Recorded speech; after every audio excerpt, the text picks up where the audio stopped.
que a palavra de Deus diz? Isaías 52:7.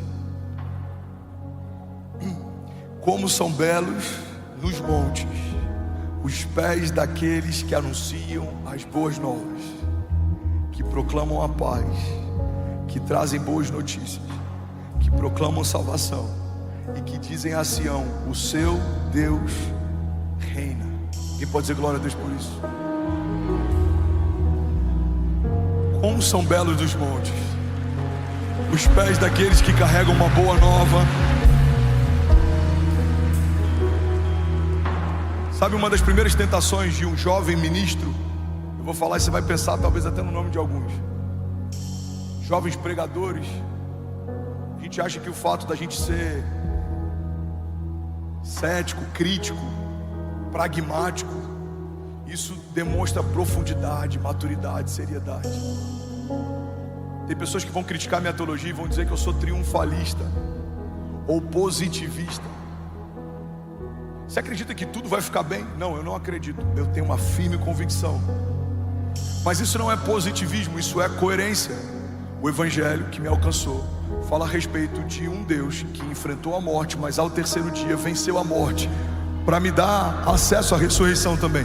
Fala a respeito de um Deus que caminhou sobre as águas, que falou com o mar ouviu e obedeceu. Falou com o vento ouviu e se aquietou. Falou com Lázaro, Lázaro ressuscitou. Falou com plantas e aquela figueira nunca mais gerou frutos. Fala a respeito de um Deus que supriu necessidades, que com 5 pães e 2 peixinhos alimentou multidões. Fala a respeito de um Deus que curou enfermos, paralíticos passaram a andar a partir de um toque. A sombra de Pedro, que antes era só um pescador de peixes, agora curava à medida que ele caminhava pelas ruas da cidade.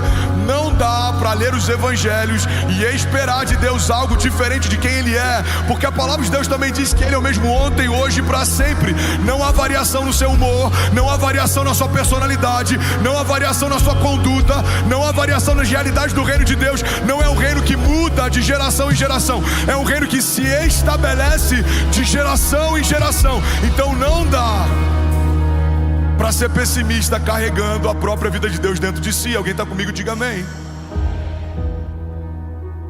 Não, Deus não nos chamou para sermos profetas do caos. E se tudo que você vê em relação à igreja é mal, é muito provável que o problema não seja a igreja que você vê, mas seja os seus olhos. Porque a Bíblia diz que se os seus olhos forem bons, todo o seu corpo terá luz. Mas se os seus olhos forem maus, em quão profundas trevas estão. A gente fala de dízimos e ofertas, os meus olhos já veem maldade. A gente fala de curas, alguém foi curado, os meus olhos têm desconfiança. Não é da cura, não é da liberalidade em ofertar. Talvez seja a perspectiva com que eu vejo as coisas. Agora guarda isso aqui. A direção do meu olhar define a direção dos meus passos. Eu já tive loja em shopping e uma das coisas que eu aprendi nos shoppings é que quando eles constroem os corredores, os banheiros, por exemplo, e pontos de acesso são sempre no final de alguns corredores. Não é à toa. É para te obrigar a passar por muitas vitrines e lojas até chegar onde você precisa. Porque quando você é exposto a algo, você costuma entrar. Por isso que as vitrines, elas são um lugar de destaque no comércio. A direção do seu olhar define a direção dos seus passos. Davi estava no palácio, primavera, tempo em que os reis iam para a guerra. A Bíblia diz que ele olha então da sua sacada, vê uma mulher e cobiça, a tal ponto que ele envia o marido dela para a linha de frente da guerra para que morresse, e ele então pudesse tomar para si uma mulher que não era dele. Irmão, os passos que Davi deu foram precedidos pelo olhar que Davi teve. Davi foi para um lugar que ele viu primeiro. Aquela mulher do fluxo de sangue, ela falava: se eu apenas tocar na orla das vestes de Jesus, certamente eu serei sarada. Se eu apenas tocar, ela viu algo, ela viu um momento do toque, ela viu o dispensar da virtude de Jesus, ela viu o milagre dela acontecendo e ela se moveu a partir do que viu. Alguém está recebendo algo de Deus aqui nessa manhã? Então a direção do meu olhar define a direção dos meus passos, e a direção dos meus passos define o meu destino. Irmão, poucas pessoas escolheram o inferno como destino. As pessoas, com exceção de poucos, não acordam um dia e falam: eu quero ir para o inferno. Mas quando a gente decide o que a gente olha, a gente decide para onde a gente caminha, independente dos caminhos que a gente escolhe. É para esse lugar que a gente está indo. Tem caminhos que parecem bons aos olhos dos homens, mas são caminhos de morte, não de vida. Tem portas que parecem portas de milagres, mas não foi o Deus de milagres quem abriu. Tem promessas que Deus nos fez, e às vezes algumas propostas do inferno surgem parecidas com as promessas, e a gente confunde, porque não sabe quando é Deus falando e quando não é. Você está comigo? Então guarda isso aqui. Sempre vai ser sobre como os meus olhos estão, como eu vejo as coisas. Você vai ver pessoas com esperança no meio do caos. Você vai ver pessoas abatidas vivendo algo que todo mundo queria viver.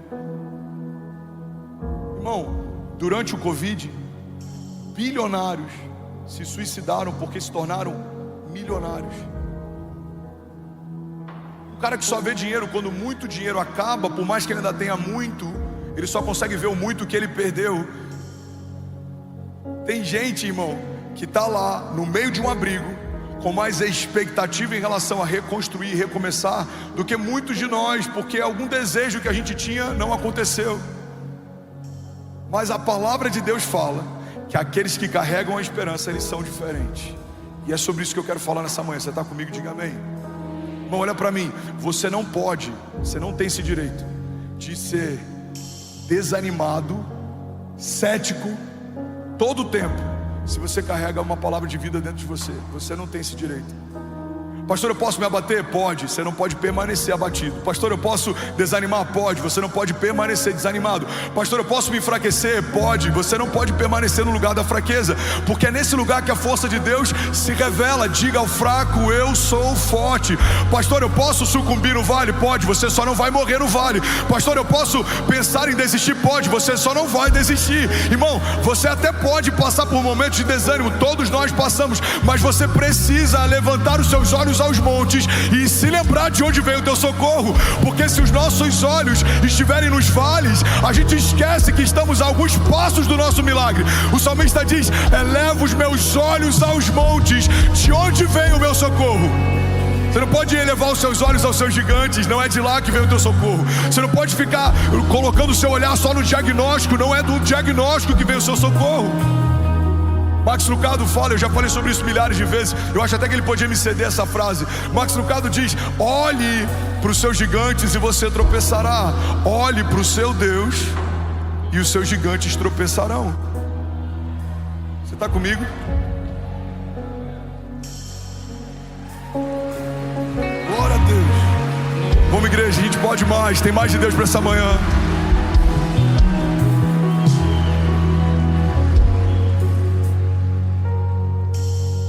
Fechando esse parêntese, Deus não te chamou para ser um teólogo chato de YouTube. Deus não te chamou para ser um crítico da igreja. Deus não te chamou para ficar falando daquilo que estão fazendo e você acha que está errado. Deus te chamou para carregar uma boa notícia. Me chamaram para participar de 2 podcasts de teólogos do YouTube. Eu falei: eu não vou perder meu tempo com alguém que não fala de Jesus para ninguém. Eles não ganham ninguém para Jesus, eles não manifestam nenhum milagre, eles não operam sinais e maravilhas, eles só criticam a pregação dos outros, eles são céticos, eles são cítricos. Irmão, Deus não te chamou para esse lugar de ceticismo. Deus te chamou para carregar esperança. As pessoas têm que sair melhor depois de uma conversa com você. As pessoas têm que sair com os olhos brilhando depois de uma palavra de sabedoria que você vai dar. Precisamos nos mover em esperança, precisamos retomar a nossa identidade. Somos aqueles que não se curvam mesmo em meio a desafios. Somos aqueles que triunfam mesmo em meio a desertos. Somos a igreja de Jesus. Somos uma expressão do reino de Deus. E aonde o reino de Deus está, existe paz, justiça e alegria. Há alguém comigo aqui? Diga amém. Aleluia. Como são belos dos montes os pés daqueles que anunciam as boas novas, que proclamam a paz e que trazem boas notícias. Deus chamou para dar boas notícias, irmão. Vou falar de novo, alguém vai pegar isso daqui. Eu profetizo em nome de Jesus que nos próximos dias você vai ter boas notícias para compartilhar com a tua casa. Eu profetizo em nome de Jesus que nos próximos dias você vai se encher e se renovar na esperança, Pastor, mas as coisas ainda não mudaram. Não mudaram, o problema é das coisas. Você mudou. Você não vai esperar que o teu entorno mude, não. Você vai mudar o teu entorno. Porque eu carrego paz, andarei em paz. Porque eu carrego vida, eu verei vida de Deus fluindo a partir de mim. Porque eu carrego esperança, a esperança não nos decepciona. Porque eu carrego a palavra de Deus, a palavra de Deus é suficiente. Porque eu carrego a vida de Deus. A Bíblia diz que o mesmo Espírito que ressuscitou Jesus Cristo dos mortos, Ele habita em nós. Então não há nada morto aos meus olhos que não possa, diante do nome de Jesus, ressuscitar. Essa é a palavra de Deus para nós nessa manhã. Alguém recebe isso? Diga: eu creio. Vamos, igreja, diga: eu creio que o meu amanhã será melhor do que hoje. O que Deus confiou àqueles que carregam as boas novas? Primeira característica: eu preciso correr em 5 minutos. Isso dava uma série. Quantos receberam algo de Deus aqui nessa manhã? Ainda bem que eu vim, Jesus. É porque nós, pastores, estamos sofrendo algo que palestrantes não sofrem. Precisamos comprimir uma mensagem em 50 minutos para que as pessoas queiram ouvir na semana seguinte, enquanto palestrantes falam em imersões de 3 dias e a gente paga caro para participar delas.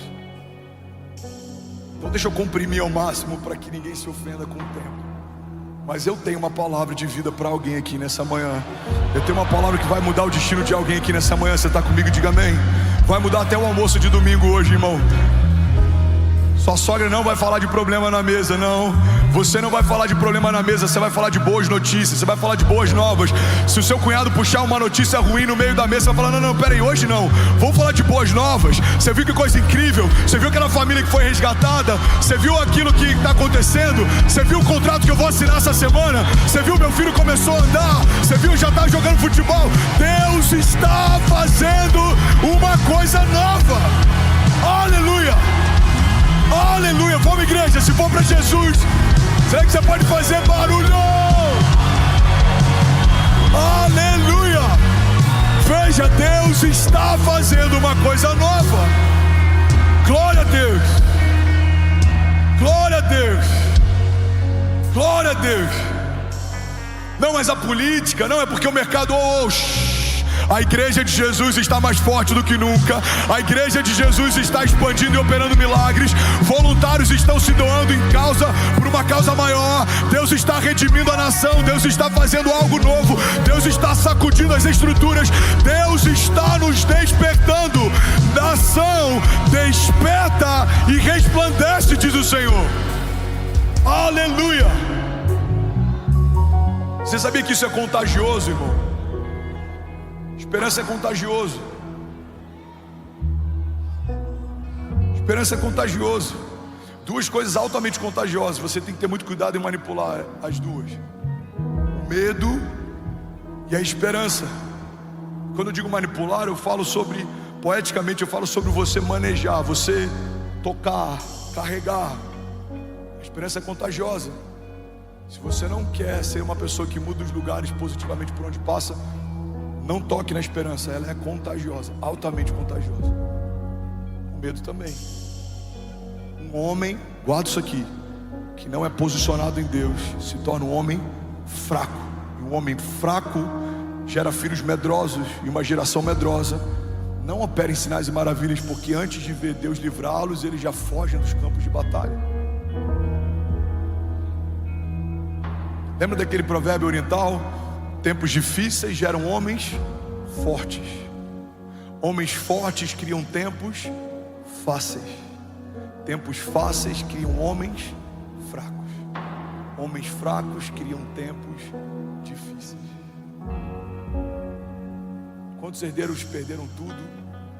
Não que deixa eu abrir um parênteses aqui. No Brasil, na cultura latina, a gente combate e a gente não celebra herdeiros, porque a gente acredita que eles não fizeram por merecer ter o que tem. Mas existe um mérito no herdeiro que conseguiu manter e até aumentar o que recebeu. Então, o Evangelho fala a respeito de herança. Não é meritocracia, é herança. Tudo que eu tenho, tudo que eu carrego, tudo que eu lidero, tudo que Deus me confiou, não é sobre o meu suor ou sobre os feitos do André. Fala sobre uma herança justa que Deus me deu. Todos somos herdeiros de Deus. Você está comigo? Diga amém. Fecha parênteses, eu estou falando aqui de um mau herdeiro. Quando a gente vê alguém que herdou algo e perdeu tudo que herdou, é porque foi poupado dos processos e não se tornou um homem forte. Então recebeu muitas coisas, mas por não ter estrutura para administrar o que recebeu, perdeu o que recebeu. E é muito provável que a geração seguinte, vendo os desafios e traumas que o seu pai fraco gerou, vai decidir se tornar um homem forte. Eu não vou viver o que meu pai viveu, meus filhos não vão viver o que eu vivi. E aí ele se torna forte e gera estrutura. E se nós pouparmos de novo os nossos filhos dos processos, geraremos uma nova geração fraca. É cíclico. Você está comigo? Diga amém. Então, irmão, guarda isso aqui. É contagioso, esperança é contagioso. Medo também. Um pai fraco gera uma geração fraca. Um pai forte gera uma geração forte. Um pai que vive angustiado, com medo, pode fazer com que seus filhos também vivam ansiosos e angustiados e com medo. Mas um pai que se move em esperança é contagioso. Seus filhos vão ter expectativas. Se alguém disser para ele que ele pode ser astronauta, ele vai começar a sonhar com a lua. Se alguém disser para ele que ele tem um chamado para as nações, ele vai querer botar um mapa mundi no quarto dele. Por quê? Porque a esperança está se movendo numa nova geração. Nós não veremos os nossos filhos diminuírem a expectativa para caberem dentro do que eles conseguem, não. Eles vão aumentar a porção de fé para viver aquilo que sozinho eles não viveriam. Alguém está comigo? Você não vai diminuir sua expectativa, você vai aumentar o seu nível de fé. Você não vai crer em coisas menores para conseguir ver elas se cumprindo, não. Você vai aumentar o seu nível de fé para ver coisas impossíveis acontecendo naturalmente. Alguém comigo aqui, diga amém. Aleluia. Esperança é contagioso. Deixa eu compartilhar algo aqui, que eu nem ia falar sobre isso, mas eu sinto no meu espírito que está nascendo um movimento de esperança na nossa igreja. E eu quero ser muito vulnerável e dizer que está me afetando de formas que há bastante tempo não me afetavam. E aí ontem eu estou saindo do hospital, estava eu, o Alê, que é um dos nossos pastores, e estava o Ari. A gente para no sinal, tinha um cara, 30 e poucos anos, com uma criança na canguta pedindo dinheiro, mas já era 1 da manhã e o menino era muito parecido com o Benício. E aí eu olhei e falei, caramba, ali essa hora, essa criança no colo com o pai. Aí abre o sinal, aqui você chama de farol, né? A gente segue. E aquilo me gerou um incômodo. Eu falei, Ali, eu preciso voltar, vamos voltar. Aí a gente voltou. Paramos o carro, chamei o rapaz, falei, me fala a sua história. Me chamo fulano, tenho 4 filhos. Meus filhos estão dormindo naquela barraca ali na esquina. Eu só preciso de uma oportunidade. Falei, você tem problema com drogas? Já tive. Quanto tempo você está limpo? 16 anos. Você já foi fichado na polícia? Já. Qual foi o delito? Tal delito. Onde você cumpriu pena? Tal lugar. Quando foi? 2018. Você quer uma segunda chance? Ele falou, quero. Eu falei, o que você faria se tivesse uma segunda chance? Ele falou, eu me agarraria com todas as minhas forças. Eu falei, então eu vou te dar uma segunda chance. A gente vai te contratar, você vai trabalhar na igreja, seus filhos vão sair da rua, a gente vai alugar uma casa para vocês. A gente tem que fazer algo, irmão. Precisamos fazer algo. Agora, o que me moveu em relação a isso? Foi ver os voluntários que estão indo para lá. Não é porque eu sou bom, não, é porque a esperança está contagiando. É ver gente que está aqui sem dormir, empacotando remédios, que está aqui sem dormir, servindo. Não é porque o seu pastor é bom, porque o bom que existe em você, a bondade que existe em você não é sua, é Deus quem coloca. A fé que você carrega não é sua, foi Deus quem deu. A provisão que você tem não é sua, foi Deus quem te confiou. Então nem nisso a gente pode nós não podemos nos vangloriar. A glória não é nossa. Você está comigo? Diga amém. Mas eu estou falando isso para edificar a tua fé e para você entender que quando a gente se posiciona, isso é contagioso. Falei, cara, tem amigos meus, empresários, que estão sem dormir no meio da água para ajudar pessoas a mudarem de casa. Tem uma família com um cara que parece o Benício. Aí eu chamei, falei, cadê seus filhos? Aí chamou a filha tem idade da Cécia. Eu falei, meu Deus, podia ser o Benício dormindo aqui, podia ser a Cécia dormindo aqui. Vai dar para mudar a história de todo mundo? Só a gente? Não. Mas se a gente fizer o que a gente consegue fazer, isso vai contagiar outras pessoas a fazerem o que elas podem fazer. Isso pode gerar um movimento de esperança. Você está comigo? Pastor, isso não é novo, muitas igrejas fazem. Irmão, não é sobre pioneirismo, não é sobre tomar para si, é sobre fazermos o que podemos fazer enquanto conseguimos fazer. Porque pecado, segundo a Bíblia, se eu não me engano em Tiago, não é sobre o mal só que eu faço, mas é sobre o bem que podendo fazer, escolho não fazer. Fala comigo, levante suas mãos, diga: esperança é contagioso. Eu sinto que o que começou agora no Rio Grande do Sul pode gerar em nós uma onda de consciência, porque existe similaridade. Entenda com muito zelo o que eu vou falar, e se isso for tirado do contexto pode ficar muito confuso para quem ouvir. O fato da gente ver alguém que tinha uma casa e da noite para o dia perdeu, para muitos de nós gera uma facilidade de assimilação, de reciprocidade. Por quê? Porque quando você via um morador de rua que não tinha, você entende que talvez ele nunca teve. Mas quando você vê alguém que tinha e perdeu, você se coloca no lugar dessa pessoa. Alguns foram despertados só por ajudar pessoas em condições de rua, por exemplo. Alguns só foram despertados agora porque viram alguém similar. Não importa o que te despertou, não importa de que forma você foi despertado, o que importa é que estamos despertando. Então, se você quer ajudar moradores de rua, pessoas com problemas com vícios, se você quer ajudar pessoas em condições de vulnerabilidade, se você quer ajudar crianças que foram vítimas de abuso, se você quer ajudar crianças ou movimentos de orfandade, irmão, não importa qual é o modelo, o projeto, aonde, o que importa é que precisamos nos mover como resposta de oração para uma geração, porque a Bíblia diz que são belos dos montes os pés daqueles que carregam boas notícias. Qual é a boa notícia para um pai de família que dorme na rua? Saber que ele vai poder dormir debaixo de um teto.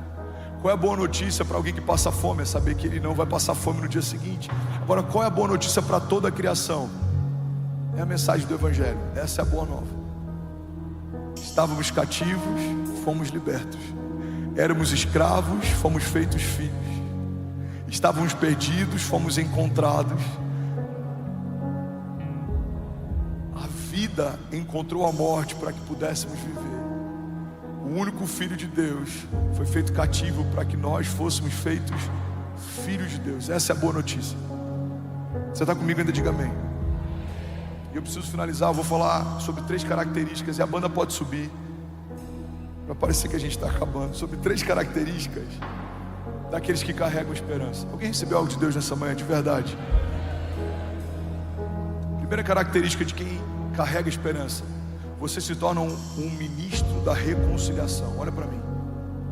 Você se torna um ministro da reconciliação. Romanos 5,10 diz: se quando éramos inimigos de Deus, fomos reconciliados com Ele mediante a morte do seu Filho, quanto mais agora, tendo sido reconciliados, seremos salvos por sua vida. Mas não apenas isso, também nos gloriamos em Deus por meio do nosso Senhor Jesus Cristo, mediante quem recebemos agora o ministério da reconciliação. E a Bíblia diz: então todas as vezes que vocês disserem reconciliem-se com Deus, é como se o próprio Deus falasse através de vós. Irmão, olha para mim e guarda isso aqui em nome de Jesus. O que a Bíblia está dizendo é que no dia que você foi reconciliado com Deus, você recebeu também um ministério. Que ministério é esse, pastor? O ministério da reconciliação. Você era escravo, foi feito filho, agora você vai resgatar escravos. Você era cativo e foi liberto, agora você vai libertar cativos. Você estava enfermo, foi curado, agora você vai curar enfermos. Você estava perdido, foi transformado, agora você vai transformar os perdidos. Alguém comigo aqui? Primeira coisa que acontece com quem carrega esperança: você se torna um ministro da reconciliação. Você está comigo? Diga amém. Segunda característica de quem carrega esperança: você se torna um pacificador. Fala com quem está do seu lado. Precisamos ser pacificadores. Bom, eu conheço pastor que não fala com pastor. Eu já tive pastores que se tornaram um desafeto no ministério. Eu conheço amigos que não falam com outros amigos de ministério, mesmo sendo líderes espirituais. A Bíblia diz que nos últimos dias os homens serão, aí fala sobre várias características dos homens carnais nos últimos dias: avarentos, uma série de coisas, egoístas, mas uma das características que sempre gera temor no meu coração, a Bíblia diz que serão irreconciliáveis. O que é alguém irreconciliável? É alguém que não reconcilia com ninguém. O orgulho não permite que ele se reconcilie com ninguém. Agora a Bíblia fala que os homens que carregam o coração do tipo de Deus são pacificadores. Eu guardo isso aqui em nome de Jesus. Isso pode mudar a história da tua família, talvez de alguma relação familiar. Se você quer carregar esperança, você precisa ser um pacificador. Você não vai gerar contenda, você não vai colocar pilha na briga de ninguém. Você vai trazer uma palavra de vida, você vai cessar brigas. A palavra dura incita a ira, mas a palavra branda, ela desvia o furor. Você vai ter uma palavra certa na hora certa. Alguém recebe isso aqui em nome de Jesus? Você vai ser um agente de paz. Você vai entrar em lugares que pessoas não se falam, vão passar a falar porque você chegou. Você vai entrar em lugares de crise, as crises vão cessar porque você chegou. Você vai entrar em empresas, talvez o ambiente é tóxico, o ambiente vai se tornar saudável porque você chegou. Você vai se aproximar de pessoas que não conseguem perdoar os pais, não tem uma boa relação com o pai, com a mãe. Vai ser restaurada essa relação. Por quê? Porque você chegou. Eu declaro em nome de Jesus uma igreja se levantando como pacificadores, agentes de paz. Os lugares onde você pisa serão transformados porque você pisou. Os lugares onde você entra serão transformados porque você entrou. Alguém recebe isso?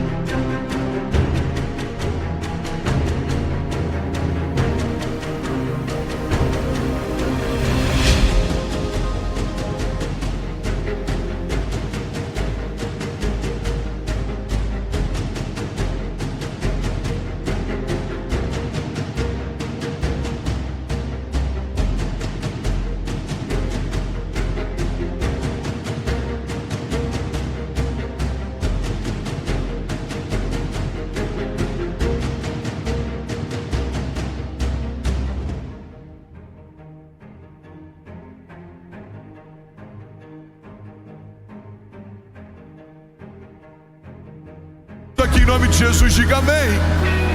Mateus 5,9 diz: bem-aventurados os pacificadores, pois eles serão chamados filhos de Deus. E aí, tudo bom? Você acabou de assistir uma mensagem aqui do nosso canal. Eu tenho certeza que ela te edificou e que ela vai gerar algo novo em você. E a gente separou mais 2 vídeos. Eu quero deixar essas indicações aqui para você continuar queimando com Jesus. E eu quero muito te fazer um pedido também. Se essa mensagem te edificou, comenta aqui embaixo, segue o canal, me ajuda a compartilhar para que mais pessoas sejam tocadas também.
Deus te abençoe.